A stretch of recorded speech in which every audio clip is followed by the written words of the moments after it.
사순절 셋째 날, 저들을 사하여 주옵소서. 목사님은 용서가 쉽던가요? 빌레몬서를 강론하면서 용서해야 한다고 힘주어 설교하는 젊은 부목사에게 나이 든 목사가 묻습니다. 그러고는 돌아서면서 들릴 듯 말 듯 혼잣말을 합니다. 나는 용서가 가장 힘들던데. 이 세상에 쉽거나 만만한 일은 없습니다. 신앙생활도 마찬가지입니다. 예배하는 것도, 기도하는 것도, 하고 봉사하는 것도, 성경 읽는 것도 다 하기 싫고 힘든 일입니다. 하지만 그 중에 죽기보다 싫은 것이 용서라고 말하는 사람도 있습니다. 주님은 왜 십자가에서 용서하게 해달라고 간절히 부르짖으신 것일까요? 정의란 잣대, 피해자의 고통을 생각하면 용서라는 일은 심히 불공평합니다.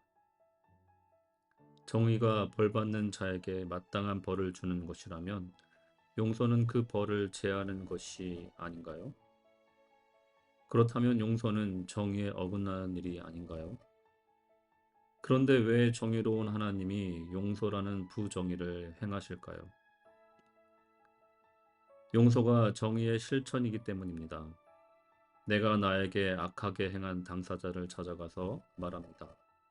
당신은 내가 스스로 죽고 싶을 만큼 나에게 큰 죄를 지었습니다. 이것은 가해자를 죄인이라고 규정하는 일입니다. 용서하기 위해서는 그의 잘못을 말해야 하고 그가 자신의 행동을 시정하기 위해서는 스스로 잘못을 알아야 합니다. 이것이 정의의 시작입니다. 그리고 용서는 정의의 실현입니다. 대개 고통을 준 사람과 받은 사람의 상관관계를 보면 돈이나 힘이나 지위에 따른 우열이 있습니다. 보통 가해자들은 강자요, 가진 자이고 피해자들은 약자요, 없이 사는 사람이기 십상입니다. 자신이 늘 우위에 있다고 자부하며 다른 이들은 눈을 내리깔고 얕잡아 보는 자에게 대뜸 그 사람의 잘못을 말하고 용서를 운운한다면 그것만큼 불쾌하고 화가 나는 일이 없습니다. 돈이면 다 되고 힘이 최고라고 여기는 자들이 돈과 힘으로 누를 수 없는 전혀 다른 공식으로 행하는 자들을 만나면 완전히 패닉 상태에 빠지게 됩니다. 그런 적은 없었기 때문입니다. 아무 잘못이 없어도 싹싹 빌고 굽실거리는 자들만 보았는데 자신을 향해 감히 잘못했다고 말하고 겁도 없이 용서해 준다고 하면 그는 길길이 날뛸 것입니다. 또한 용서는 자유입니다. 용서는 용서하는 나를 자유롭게 합니다. 나 살자고 용서하는 것입니다. 누군가를 용서한다는 것은 원수를 내 마음의 보좌에 앉게 하지 않겠다는 선언입니다. 누군가를 미워하며 보내기에는 내 인생이 너무나 소중하고 아름다우며 그가 한 행동이 더 이상 내게 아무런 영향을 미치지 않는다는 것입니다. 그리하여 용서는 나를 자유롭게 합니다. 그리고 그 용서를 받아들이는 가해자에게는 자신의 과거의 죄에서 벗어나 새로운 삶을 살 기회를 주게 됩니다. 무엇보다도 우리가 타인의 죄를 용서해야 하는 까닭은 내가 용서받았기 때문입니다.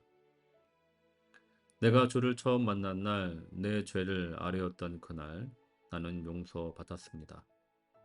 아니, 이미 주님이 십자가에서 용서의 기도를 드렸을 때 나도 용서받았습니다.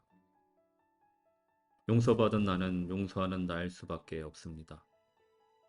하나님의 아들을 죽인 죄를 용서받은 나이기에 그에 비하면 보잘것없는 타인의 죄를 용서하게 됩니다.